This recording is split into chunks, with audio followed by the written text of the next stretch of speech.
Good afternoon, everybody, and welcome back to another session of motions. The first motion we're going to consider is the reworded motion 15. You remember that we had an amendment proposed by Stephen Schimberg of West Pennine, which has been accepted by Abid, the proposer. So the revised wording is now in front of you. There's no requirement for anybody to speak, but if anybody wishes to address this now, please indicate immediately, otherwise we'll move to the vote. Okay, so Naresh, I have you there. You've not actually said whether you want to speak for or against. Would you care to join us?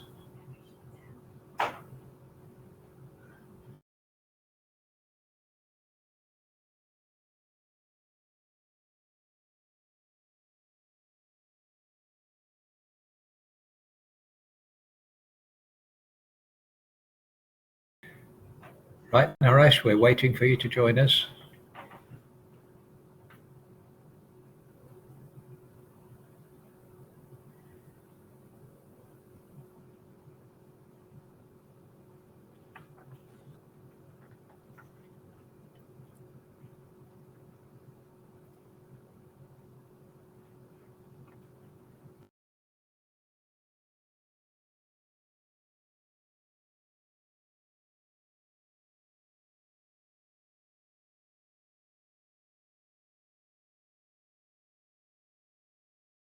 Go into the chat, we're clearly not able to get that through.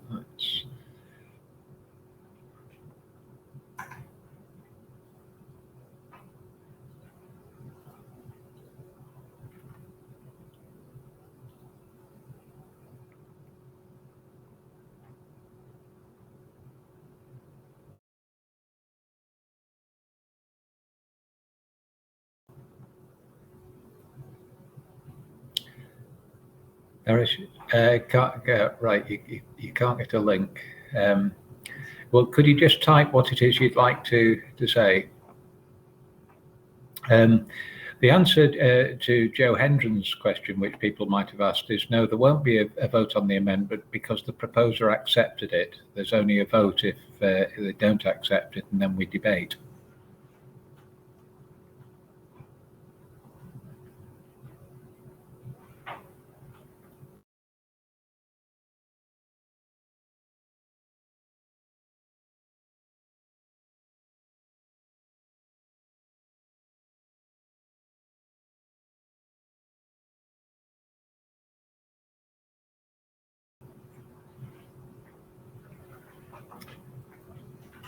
I do need your comment now, really. Oh, here we are.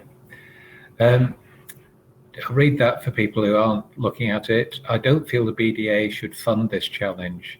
It is agreed this should be funded by NHS levy payers. Thank you. Right, if nobody else wishes to speak, can we now move to the vote on the reworded motion 15 that you have in front of you? Voting is now open.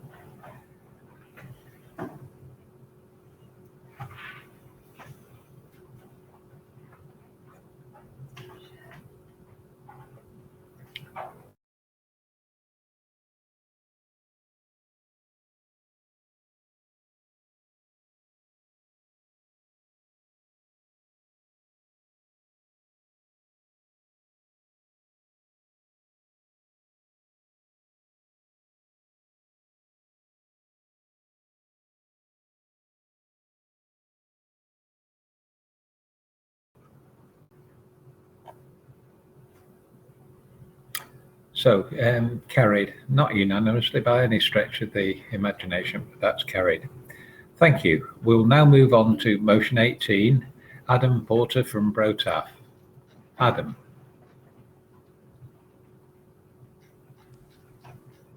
On Wales Government to reduce the target for application of fluoride varnish to a more manageable level, to allow dentists to use their judgment regarding the appropriateness of application for any given patient.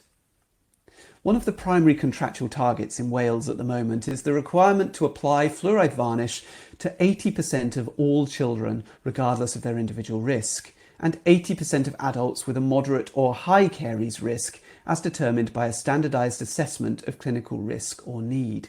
This is the so-called ACORN assessment that we use in Wales. A failure to achieve this target will result in a reduction in contract value of 5%. As we went into the early stages of the pandemic, there were roughly a quarter of NHS dental practices in Wales signed up to the contract reform programme. In early 2020, for contract reform practices, one expectation was that fluoride varnish should be applied to 50% of all children and 20% of adults in the highest risk categories for dental caries. And this was, again, determined by the patient's individual ACORN assessment. The Chief Dental Officer's focus on prevention was widely praised. It was very much welcomed. It was accompanied by a training programme through HEIW called Making Prevention Work in Practice, whereby dentists were able to train their own dental nurses to apply fluoride and give preventive advice. And the evidence base for this programme all came from delivering better oral health. During the pandemic, all targets relating to UDAs were removed in Wales, and all practices started working to a common set of expectations, regardless of whether they were previously a contract reform practice or not. A requirement that was introduced was that all patients must receive an individual ACORN assessment every year, and this included urgent patients as well as routine patients. In Q1 of the 21-22 financial year, UDAs continued to be suspended in Wales. The primary expectation for all NHS practices is now that they increase access for unfamiliar patients and apply fluoride varnish for routine and urgent patients alike. The target of 80% is very high, and it doesn't leave much scope for dentists to make choices regarding patients' best interests. There are a number of reasons why patients may not have fluoride varnish applied, including allergies, personal beliefs and preferences, lack of cooperation, and failure to attend the fluoride application appointment. We've seen with the current COVID-19 vaccination programme how much patients value choice. And over recent months, practitioners have frequently been reporting to the LDC that they feel uncomfortable coercing patients into receiving fluoride varnish in order to achieve a contractual target.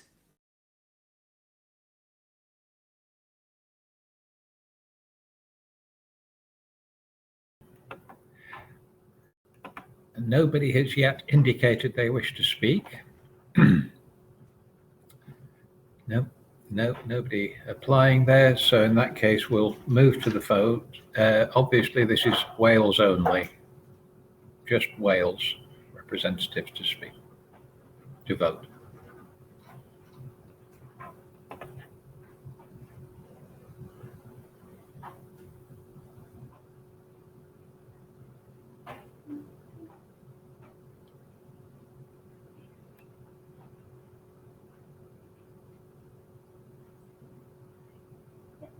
Thank you. The voting is now closed. Could we see the results, please? Yes, carried, 3/4 for. Thank you. Motion 19, Judith Husband from Northampton. Judith. Hello Conference. Northamptonshire LDC would like you to support our motion. Conference calls on government to address the unacceptable waiting times for general anaesthetic provisions, especially for the CDS services, from referral to treatment following the recovery of the COVID-19 pandemic.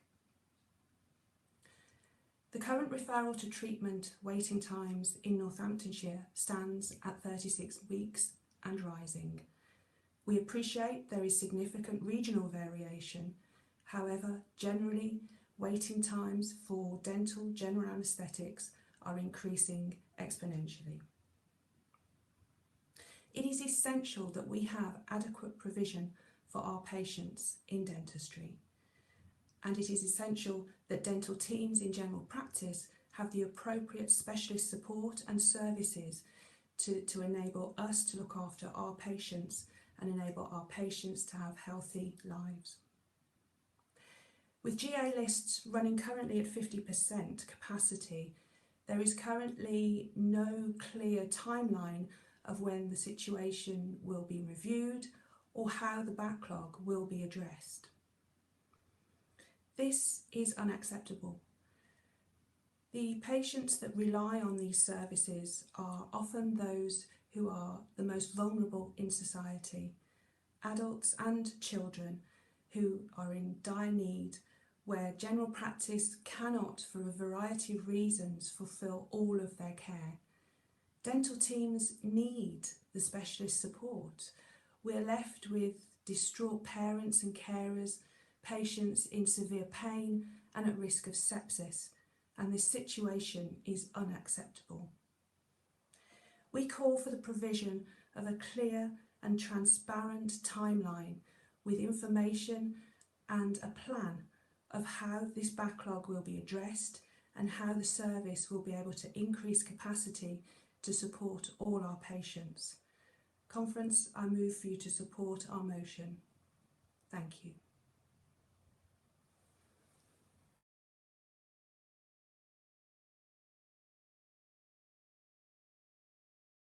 Sorry, nobody has indicated they wish to speak to this motion. So in that case, can we move straight to the vote then, please? This is for all UK delegates to vote on, all UK.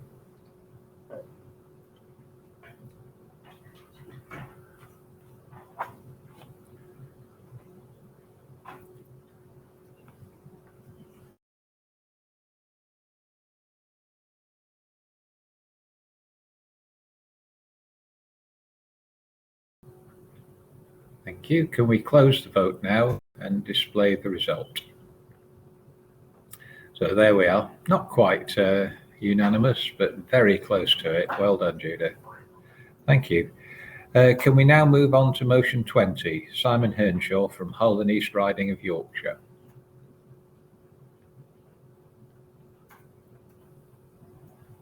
Chair and Conference, we found ourselves 15 years post the 2006 contract, 13 years after the House of Commons report on dentistry, 12 years following the Steele report and the start of DCR, with very little progress over this very long period. There's now talk of a unique opportunity to drive change, but action, rather than words, is now urgently required. So let's look at some words. Steele report 2009.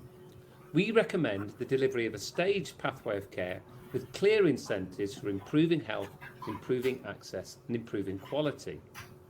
We recommend that urgent care services should be accessible and commissioned to a consistent level.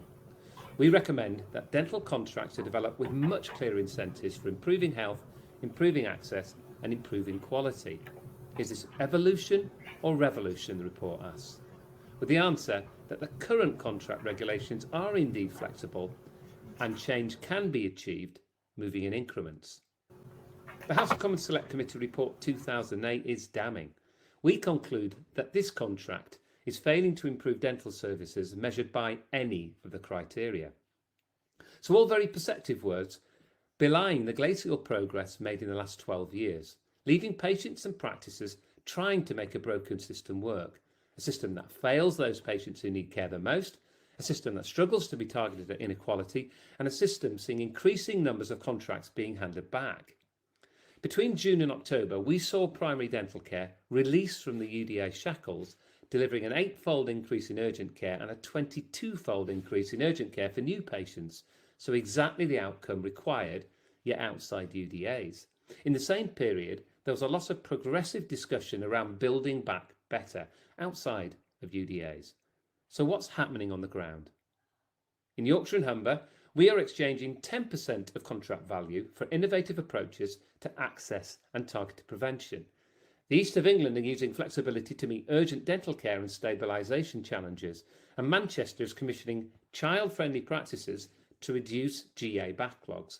All excellent collaborative work across commissioning, LDNs and LDCs. Flexibility in commissioning allows this to happen. So why aren't we doing more? And why aren't we doing it faster? The 11,000 dental team members who signed the petition calling for greater flexibility in commissioning should not be ignored. The guidance published this March around developing a revised reform process focused on designing implementable proposals that address the key challenges facing NHS dentistry is an excellent starting point for work that needs urgent acceleration. There's a lot of sense in moving towards a blended activity and outcomes framework aimed at challenges, whilst more comprehensive contract changes are developed. This could be the staged approach that the Steele report proposed. What's clear, though, is that we need more action, not words. Please support this motion. Thank you. Thank you. Again, nobody has indicated a wish to speak for or against this motion. So could we open the voting now, please?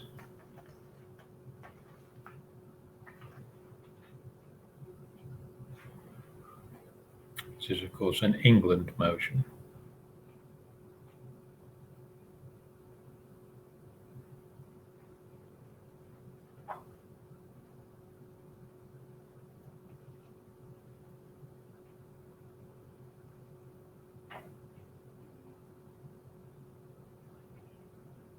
Thank you. Voting's now closed. Could we have the results? There we are. Substantial majority in favour. Now we'll now move to motion 21, Jason Stokes, Norfolk. Jason.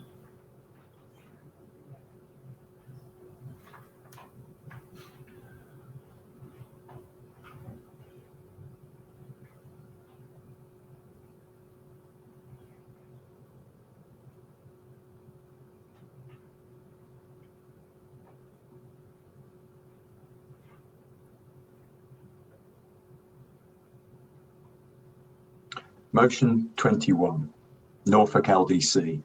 My name is Jason Stokes, LDC Secretary. This conference acknowledges the importance of oral care in a domiciliary setting.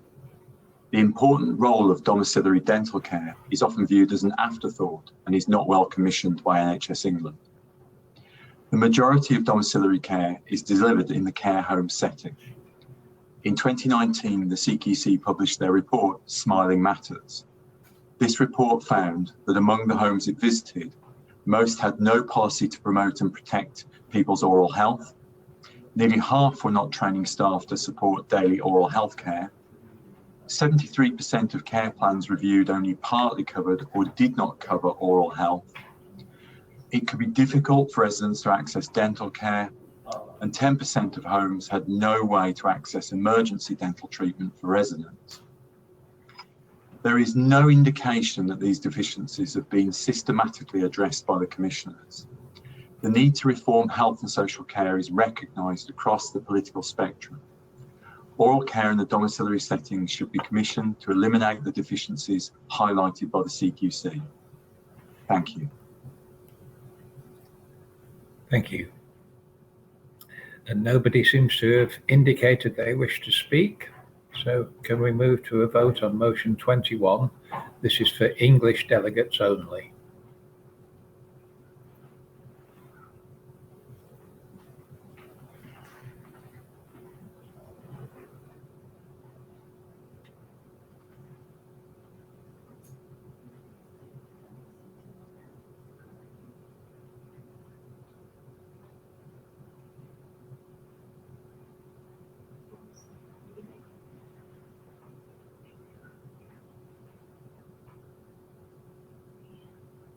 Thank you. Voting's now closed. Could we see the results, please? There we are. So not quite unanimous, but certainly a very substantial vote in favour. We'll move to motion 22, the same Jason Stokes. Jason, you have the floor.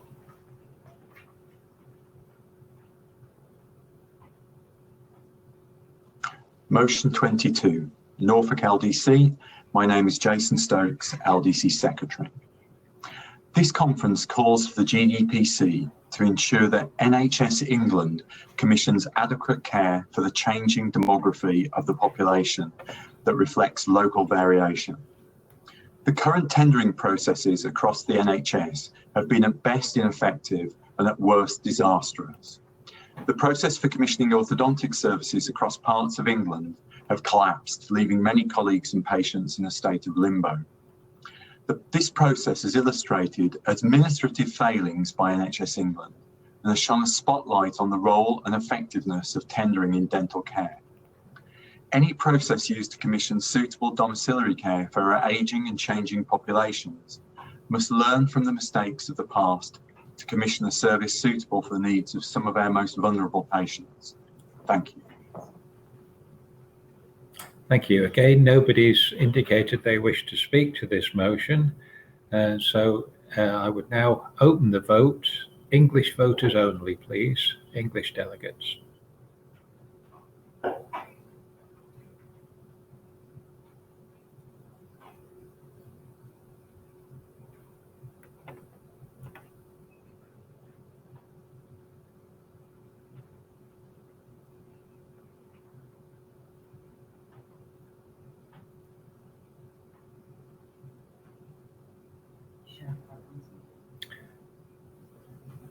Thank you. Voting's now closed. Could we have the results, please? Again, a stonking majority in favour of that. We'll move to motion 23 now. Jason Stokes once more. Jason? Motion 23, Norfolk LDC. My name is Jason Stokes, LDC Secretary. This conference calls for the GDPC to ensure that NHS England contracts for domiciliary services with a mechanism and KPIs that reflect the particular challenges of domiciliary dental care. The current dental GDS contract was launched in 2006, and by 2008, the House of Commons described the system as failing by any criteria. The contract is failing patients and dental teams, leading to access problems and low morale. The contracts used to underpin domiciliary services should be designed specifically to enhance access to care and reduce dental health inequalities amongst the most vulnerable in our society. We need a contract that enables care that meets the specific challenges that domiciliary dental services encounter. The contract must support the providers of this care to meet the growing demand for this particular patient base. The current dental contracting arrangements are damaging for the GDS and are even less suitable for domiciliary provision. Thank you.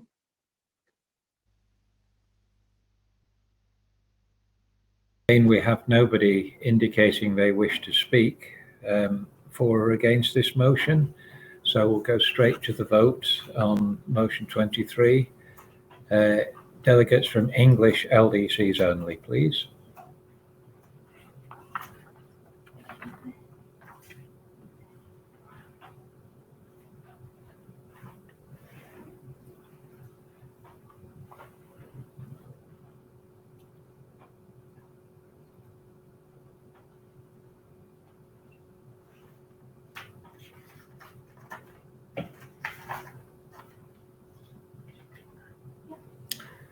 Right, closing voting now. Could we see the result, please? So again, a stonking majority. That motion is passed. We'll move to motion 24 now. Ian Wilson from Leeds. Ian. Chair and Conference, it is well recognised that oral health has an important role in the general health and well-being of individuals, and it is of concern that significant inequalities in oral health exist across the UK.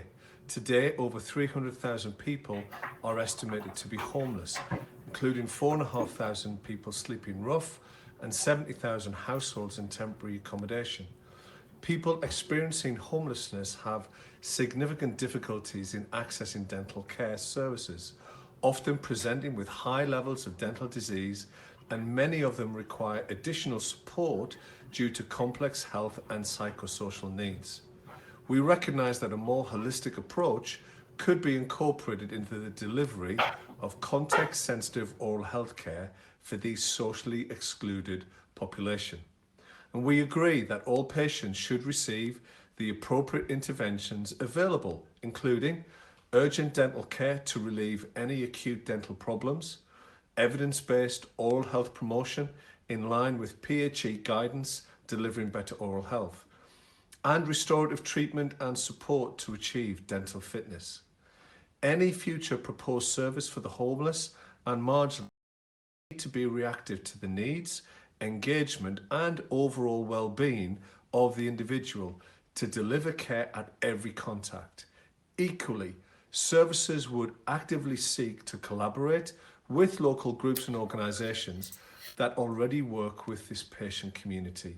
Indeed, similar service models have been successfully implemented in other regions of the UK, where local charitable organisations commit to fill a proportion up to 80% of the available dental appointments and even act as chaperones. However, if we are to be intentional about reducing inequalities, we need commissioned services to meet the needs of these groups and not a reliance on other stakeholders. So, again, looking forward, such services could also consider working collaboratively with local authority and institutions, CCGs, charities, GP practices, and other groups to facilitate the engagement and maximise the use of this commissioned service capacity, to develop and utilise skill mix within the dental team that would support the delivery of this service, and perhaps intentionally become a homeless-friendly practice. Chair and conference, we urge policymakers to develop programme frameworks that enable sustainable care for these socially marginalised groups to be delivered, hence removing obstacles to access and current health inequalities. We ask that you support this motion.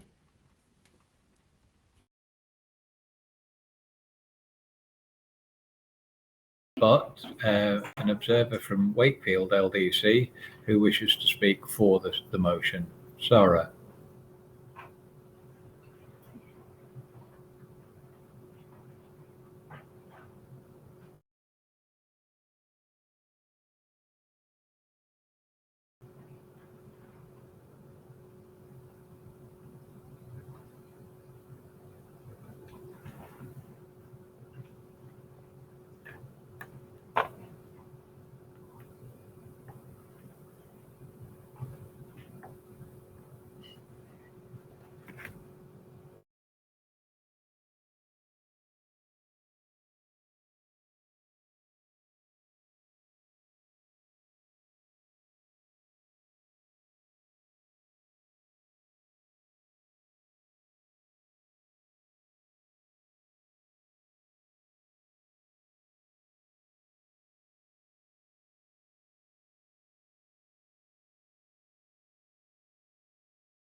Sarah, do you want to put something in the chat?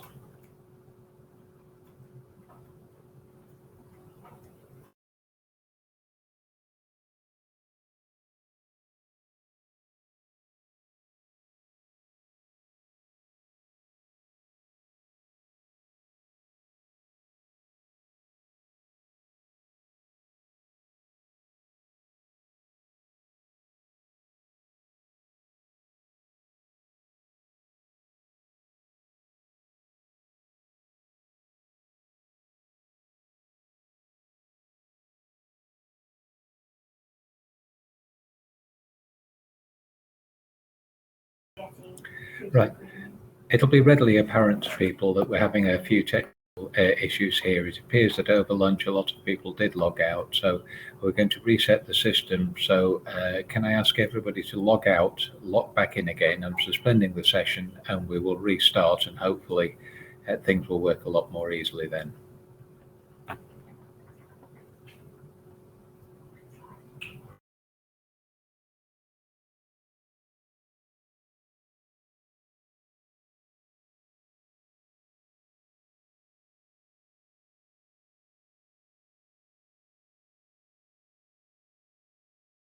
Anna, do you need me to log back out and in again? I did that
Well, welcome back everybody, and thank you for your patience. I'll now invite Sarah, who wants to speak for the motion.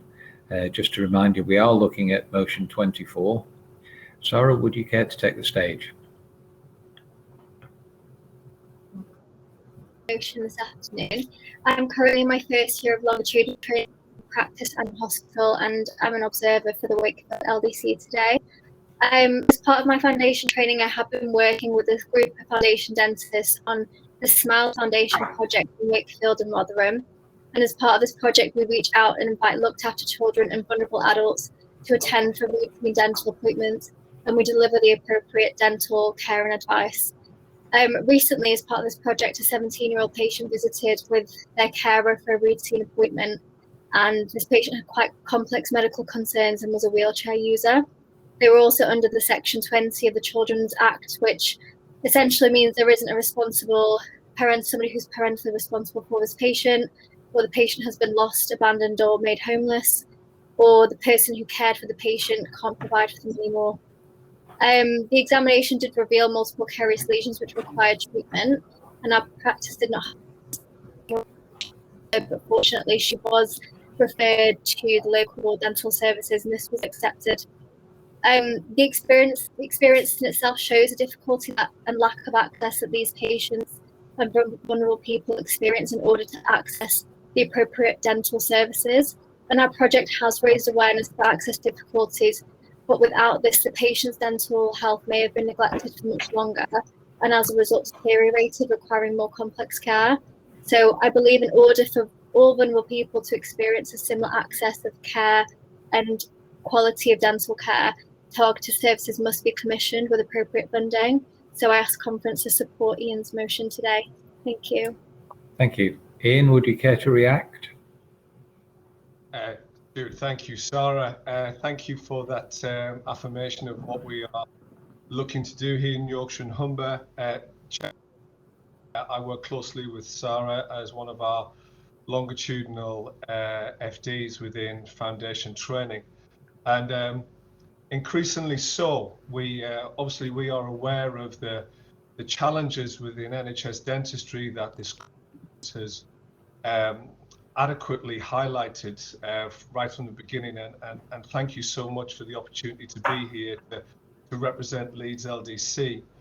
Yet increasingly so, Chair, my own experience of seeing some of I work with on the streets on a, dare I say it, on a day-to-day basis, and many of my colleagues on this conference today, we're becoming increasingly aware of the issues of not only homelessness, but those who have left prison, who are on parole, those who are refugees, asylum seekers, those who are recovering addicts. And with best intentions, they really want to re-enter society. And when you're trying to go for a job interview and there is multiple disease that is clearly present, as one homeless young man that is recovering methadone, recovering crack addict and on methadone, he is desperately trying to get a job, but recognizes that because he can't access urgent dental care primarily and then restorative dental care, to at least allow him the opportunity in the level playing field to get, he recognizes that he is falling through the gaps. And Chair and Conference, while I recognize the tensions and the challenges that we're all faced within the UDS system and NHS dentistry, I do ask that us as a conference, we pass, as Sarah has added, one local project, and we ask the commissioners to take this seriously and no longer allow these marginalised groups up and down the UK to fall through the gap. Thank you, Chair. Thank you, Ian. Nobody else has indicated they wish to speak, so we'll now move to the vote. This is motion 24, and this is all UK.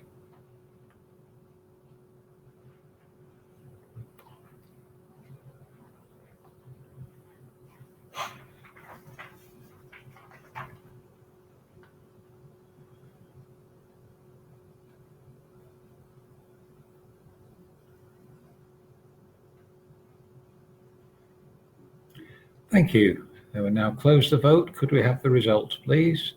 And there we are.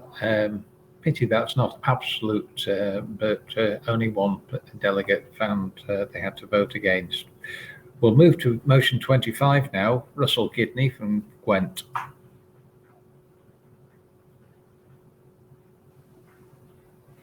Conference. The Design to Smile programme in Wales brought fluoride varnish, along with patient education, engagement with nurseries, schools, and supervised brushing to children across Wales, and was shown to have a huge effect on health discrepancies. In 2017, this programme was refocused to introduce younger age groups, but without additional funding. And unfortunately, the current coronavirus situation has seen this programme suspended. I would like Conference to call for the reinvigoration of this programme, reintroducing it to where it's needed, but with additional investment, so that the drop in outcomes that was measured in 2019 can be reversed and the initial successes built upon. Please vote to support this motion. Thank you. Again, nobody has indicated they wish to speak for or against, so we'll move to the vote on motion 25. This is Wales only.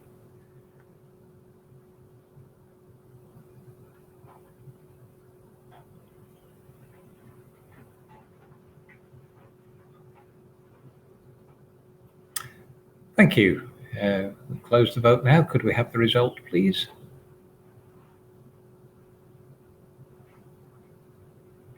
So there we are, a very high majority for. Thank you. We'll now move to motion 26, Claudia Peace from Hampshire and the Isle of Wight.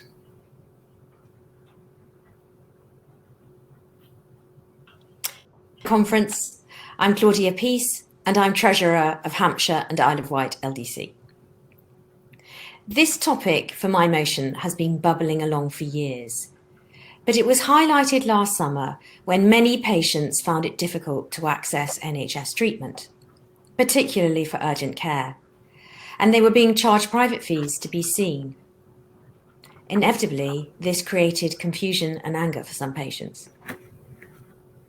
As the majority of NHS practices are now working on a mixed NHS private treatment business model, it would be more transparent if it was precisely specified which treatments were available on the NHS.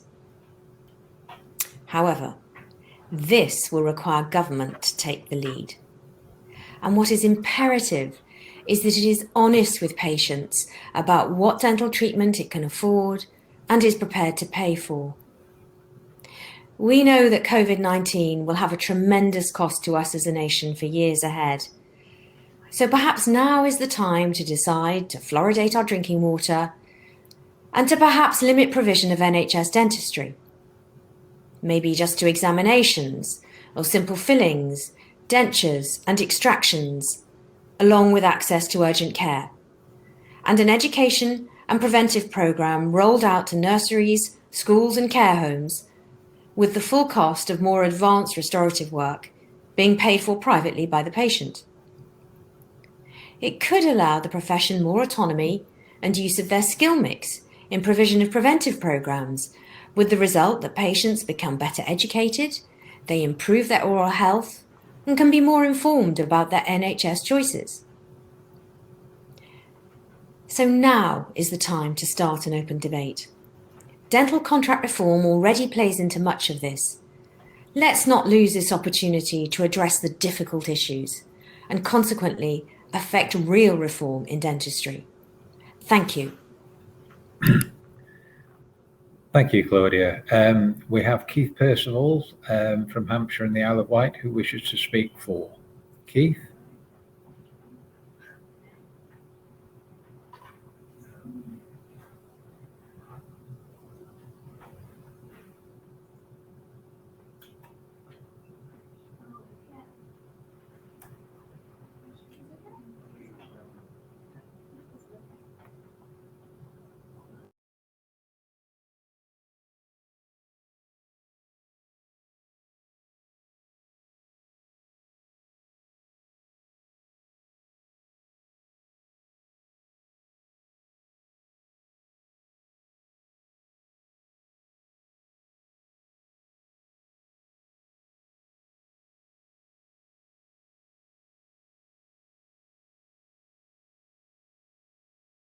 Right. Well, just while we're calling Keith in, we have a video submitted from Ian Gordon as part of the composite motion. Could we play that video now, please? I'm Ian Gordon, Chair of North Yorkshire LDC, speaking in support of the motion. I agree entirely with Claudia. Dental practices have always been a mixed economy, with private income supporting the very existence of NHS services. Conscious of the view often taken by NHS commissioners that NHS services facilitate the opportunity for private work. Without private income, many practices would not be financially viable. Whilst NHS financial support during the pandemic was most welcome, practices did face a complete loss of private revenue during the period of enforced closure, laying bare the reliance on that income stream. Opponents of a core service have understandably raised concerns that core service equals core funding. The NHS funding is already core, providing enough funding for only some 52% of the population. A defined service would be realistic, avoid the semantic tightrope we all encounter when discussing private options, and improve patient choice, avoiding the banana skin of breaching GDC Regulation 1.7.3. Market forces would allow different private models to be established. The future's bright. The future's a defined NHS service with a mixed private economy. Please support this motion.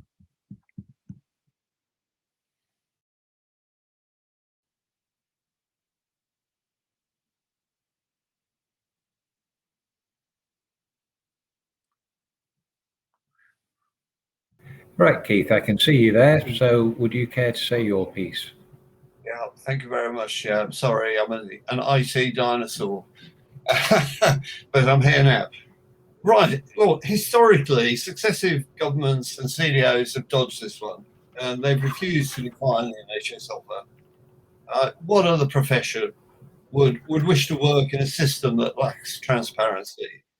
I urge everyone to support this motion so a unanimous message can be delivered by this conference. So come on, conference, let's have a unanimous vote on this one. Thank you very much, Chair.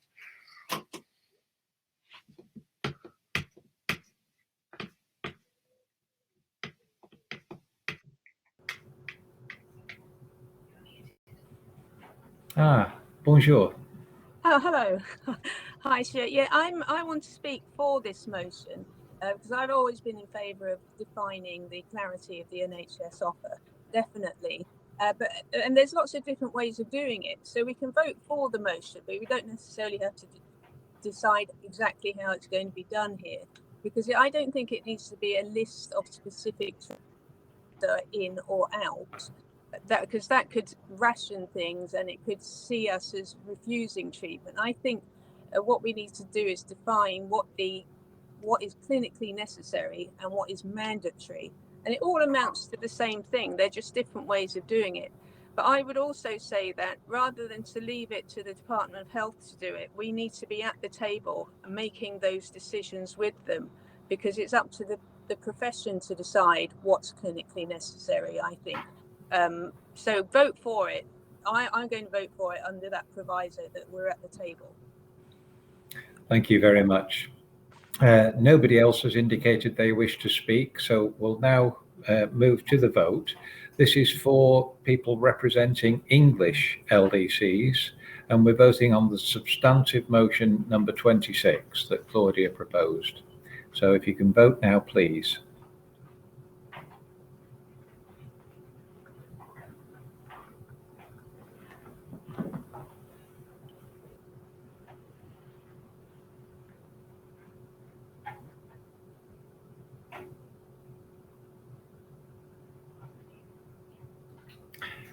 Thank you. You can stop voting now. Could we have the results, please? Well, a very high proportion for, not quite unanimous as Keith had wanted, but 93% for, so that's definitely carried. We'll move to motion 27 now. Nick Patsia, again, Bromley, Bexley and Greenwich. Nick.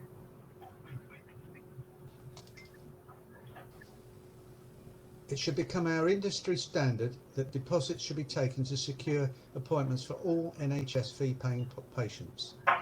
Never before has appointment time been more precious, yet this is at a time when targets are harder to reach than ever. In 2006, our ability to charge NHS patients for DNAs was taken away without recompense, and yet in the latest letter from our CDO, we're being asked to address urgent cases and those with the most needs, as well as improving access.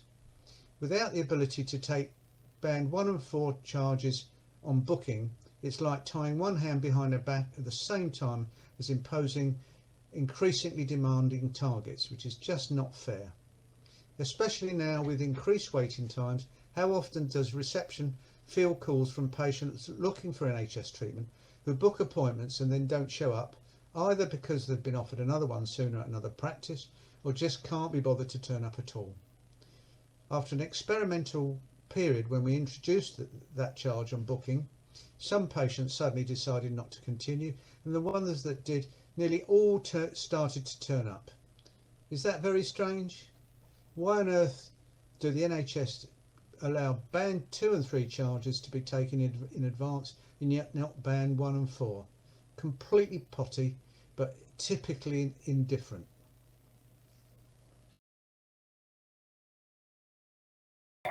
Nobody having indicated they wish to speak, we'll move straight to the vote.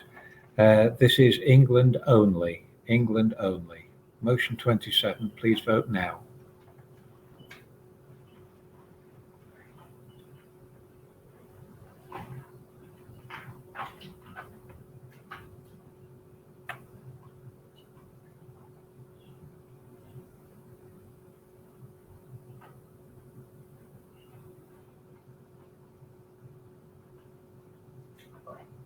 Thank you. The voting's now closed. Could we have the results, please? There we are, passed by a substantial majority. Motion 28, Simon Hernshaw from Hull and East Riding of Yorkshire. Simon. The rising profile and support for community water fluoridation is one of the great successes of recent LDC Conference. We have demonstrated support for fluoridation time and again. Thank you, often unanimously. It would be powerful to send a similar message to policymakers once more, because the proposal that this motion seeks to support had the potential to make a difference. This will be the 4th successive year that this conference has selected a CWF motion, stretching all the way back to 2017. All of these motions have had impact. In 2017, we asked for support for fluoridation to be included within the Starting Well programme on the basis of supporting a targeted approach. Conference has since supported calls for all of the changes outlined in the proposals within the White Paper, Integration and Innovation. This conference and advocacy across dentistry and beyond will have influenced the decisions made. Why? Because the huge strength of our own LDC campaign has always been that we represent frontline teams with experience of working in fluoridated and non-fluoridated areas, and we see the differences in people's health daily. Whilst the evidence base is clear around improving health and reducing inequality, as clinicians, we see the differences that CWF makes to decay rates, health, and people's lives. The proposals in the White Paper remove all the financial obstacles that we called for in 2019. The costs of public consultation, the costs of feasibility studies, the capital costs for equipment, and crucially, the revenue costs of around £1 per capita per year. The proposal to move the responsibility for introducing schemes to the Secretary of State streamlines the process, removing barriers to implementation. So as a conference, these changes support what we have been calling for 4 years as a community of LDCs. So formalising our solid support for the proposals will send a powerful message of grassroots support, because we recognise the benefits that CWF can bring. Conference, please support this motion. Thank you. Nobody having indicated they wish to speak for or against this motion, we will now move to the vote. This is England only.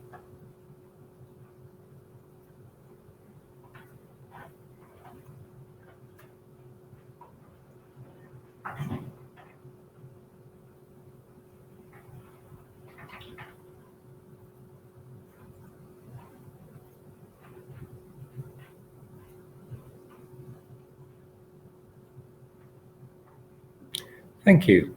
I'm closing the vote now. Could we see the results, please? Substantial majority for. Clearly carried. Motion 29, Philip Martin from Leicestershire. Philip?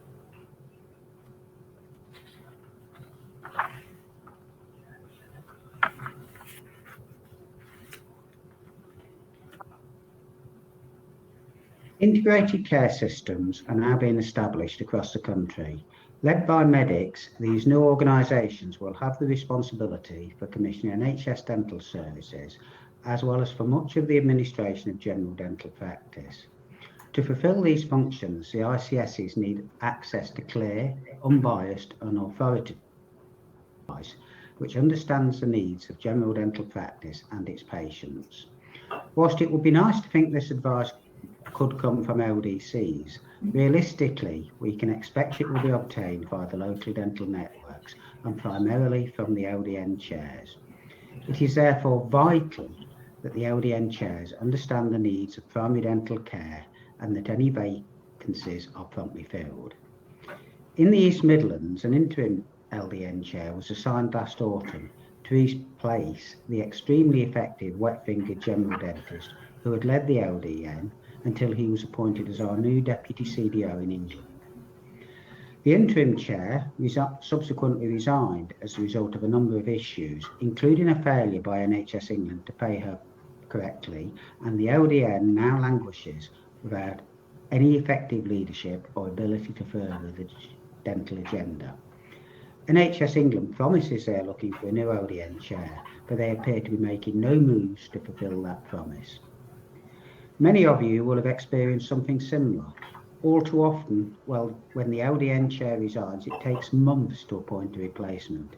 And in many cases, when that replacement is appointed, they will not come from primary care dentistry, which is where the vast majority of dental treatment takes place. This is not acceptable. LDN chairs need to understand the needs of general dental practice, to be properly remunerated, so that general dental practitioners can afford to take up the role, and they need to be appointed promptly to fulfil any vacancies. We call upon conference to support this motion. Thank you. Thank you, Philip. Well, nobody's indicated they wish to speak once more, so we'll move straight to the vote. This is England only, so those representing English LDCs only, please vote now.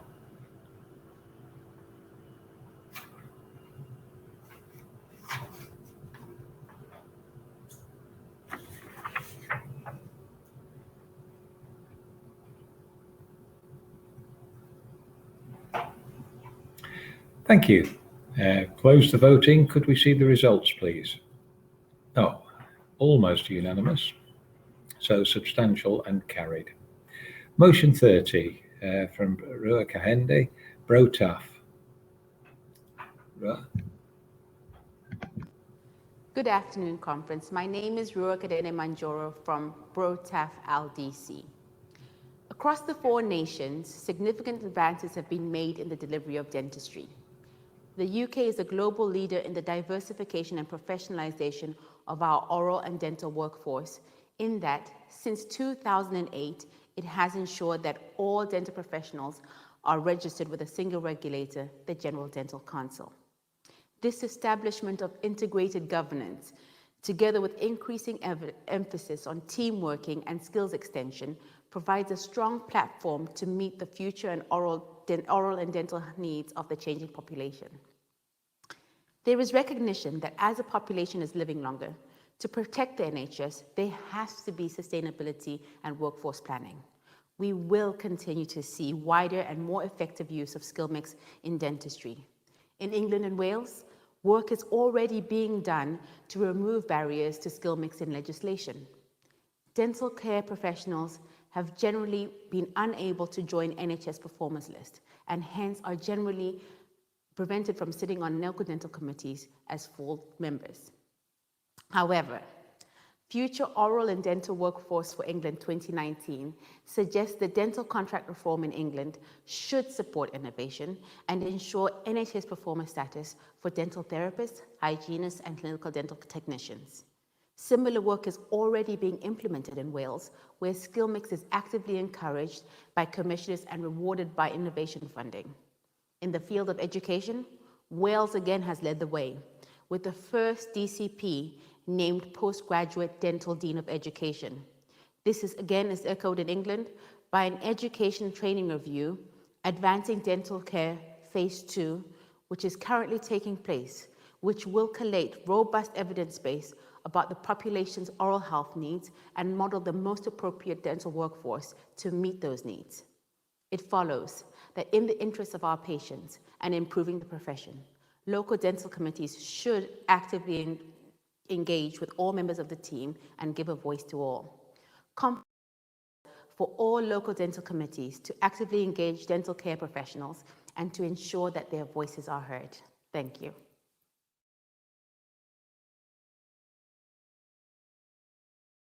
They wish to speak for or against this motion, so we'll proceed straight to the vote. This is all UK. All UK. Please vote now.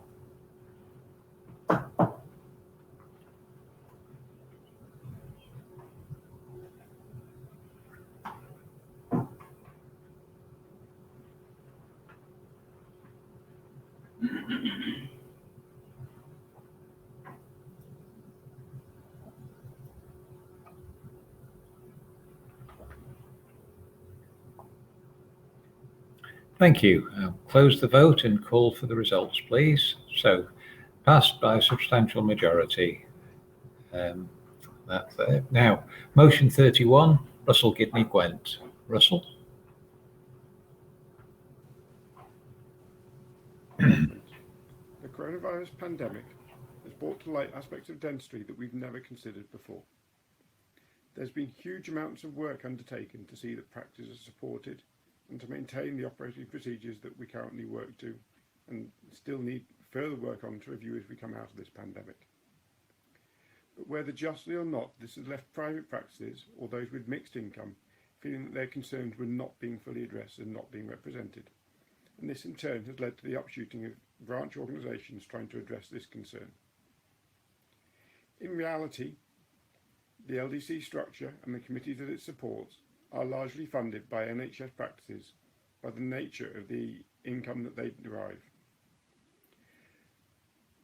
I call on Conference to support a review of the funding of LDCs to better support them to be representative of the practices that sit within their area and represent those into the committees that they support.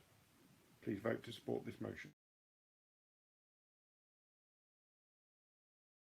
Once again, we have nobody asking to speak for or against, so we'll move straight to a vote on this. This is all UK. All UK. Please vote now.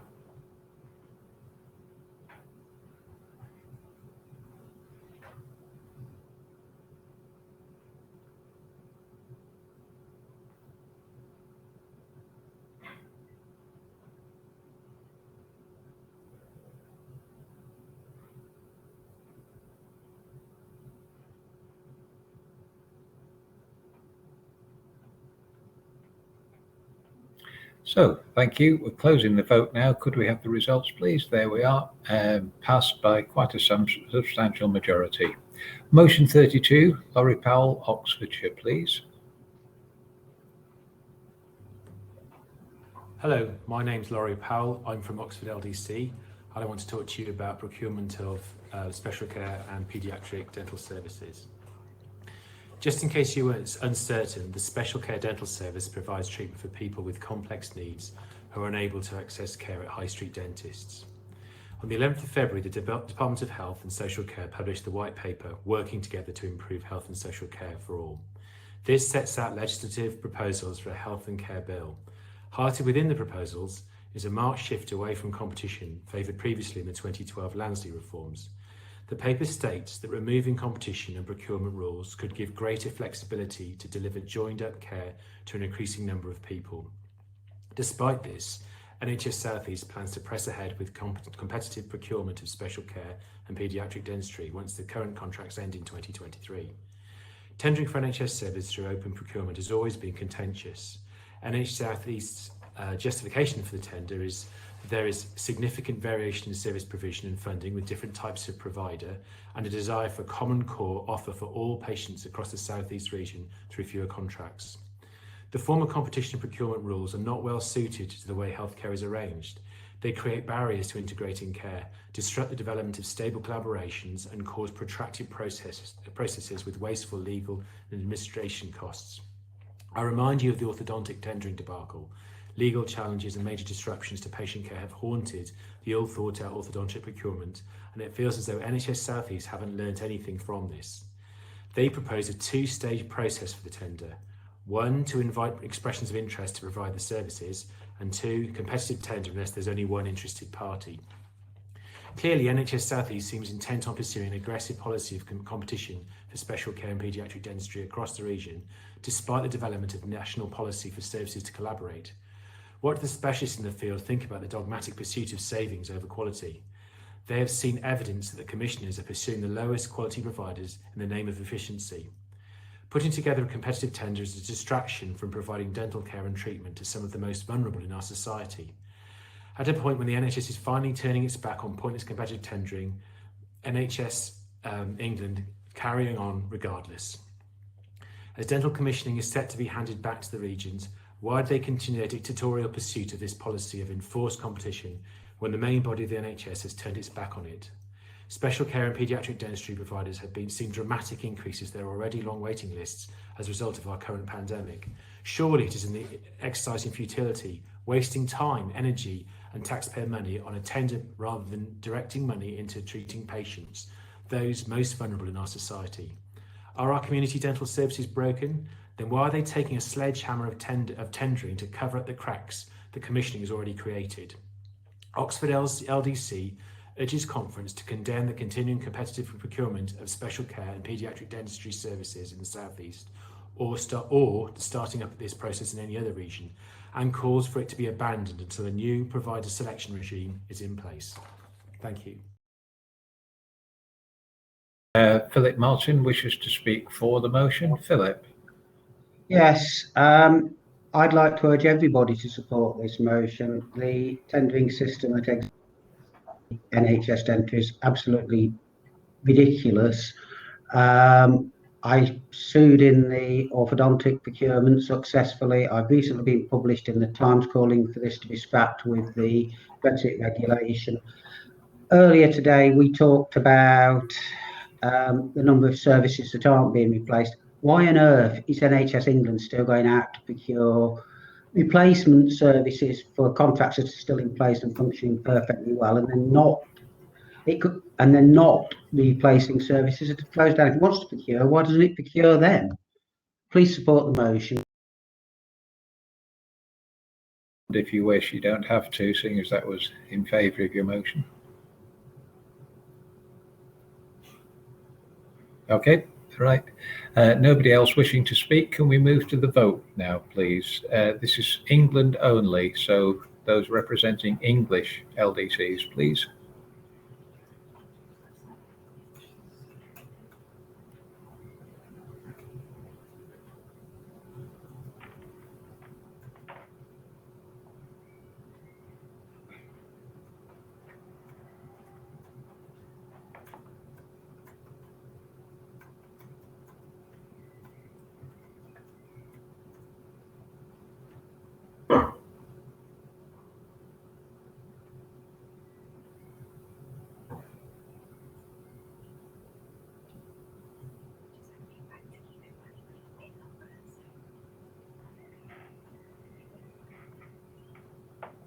Still receiving some votes.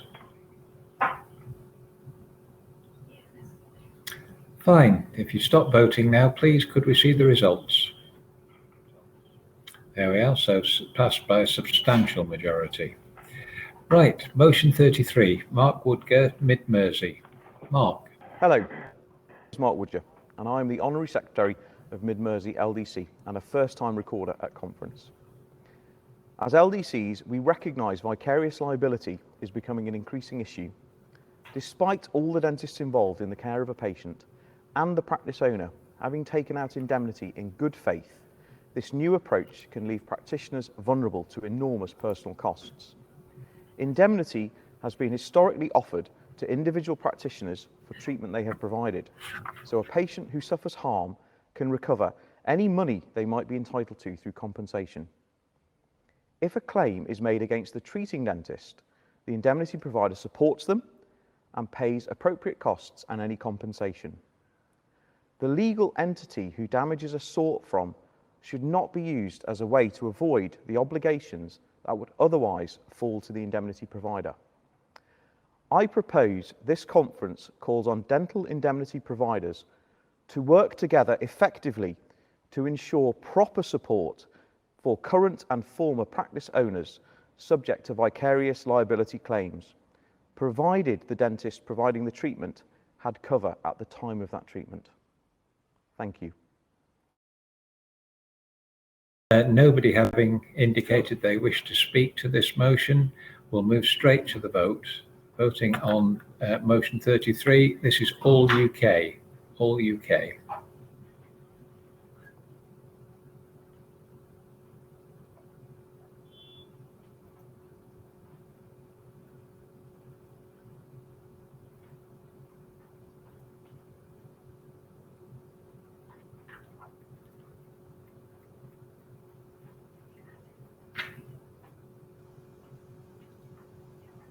Thank you. We'll close the vote now. Could we see the results, please? So there we are, passed by a substantial majority. Motion 34, Pip Darrywall from Bedfordshire. Pip? Hello, my name is Pip Darwell and I'm the Berkshire LDC Chair. We at Berkshire have proposed the following motion. The conference calls for facilitating of the effective utilization of dental therapies in NHS practice and the recruitment of dentists from overseas to address the problems with patient access to NHS dental services and recruitment problems in the short term. Additionally, further demands an increase in UK undergraduate training in the NHS to alleviate the shortage in the medium and long term. It is beyond doubt that there is an NHS dental recruitment crisis. This is particularly prevalent in certain areas such as coastal towns, southwest, Lincolnshire, Cumbria, the so-called dental deserts. This is backed up by numerous surveys, dental recruitment agencies, media stories, letters to MPs, and provider feedback, etc. The problems are manifold, including changing demographics, growth of private dentistry, higher barriers to dentists or dental care professionals who want to do NHS dentistry. Furthermore, COVID has only made this worse. The access has been stretched even more thinly. You cannot deliver any of the agenda of the NHS without frontline primary care dental teams, i.e. boots on the ground. It's unfortunate patients in most deprived areas are suffering as a result of these issues, making their already bad oral health outcomes much, much worse. The solutions are multifaceted, including effectively utilizing dental therapies, which is only part of the solution and not the solution. Additionally, reducing barriers for dentists and DSPs to be admitted onto the national performance list would greatly aid in resolving this critical issue. For example, having a new regulation in place so that dental therapists can provide direct access to NHS dentistry by having their own performer number. Therefore, to summarize, a motion is to forge a way towards alleviating the crisis and providing patients much needed access to NHS dentistry, particularly in these very difficult times. I hope I can count on your consideration and support of this motion. Thank you very much.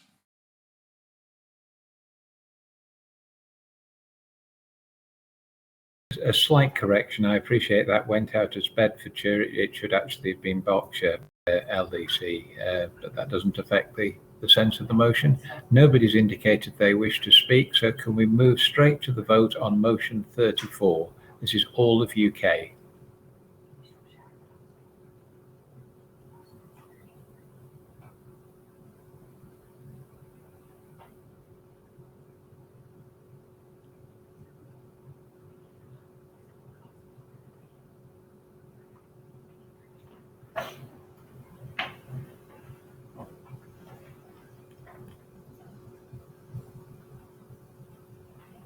Thank you. That's now closed. Could we see the result, please?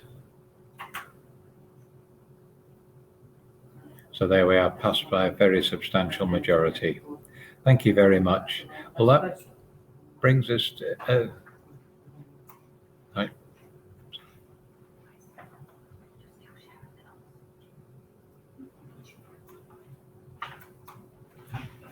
Thank you.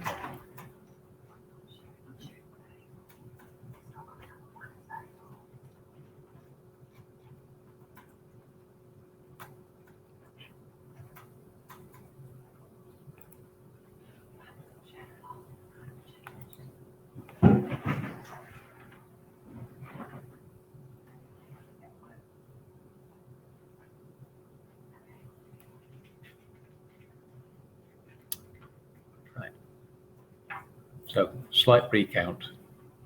Yeah. On motion 34. Okay, right.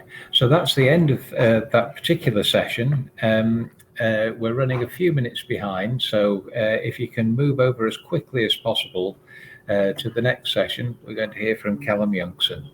Thank you very much.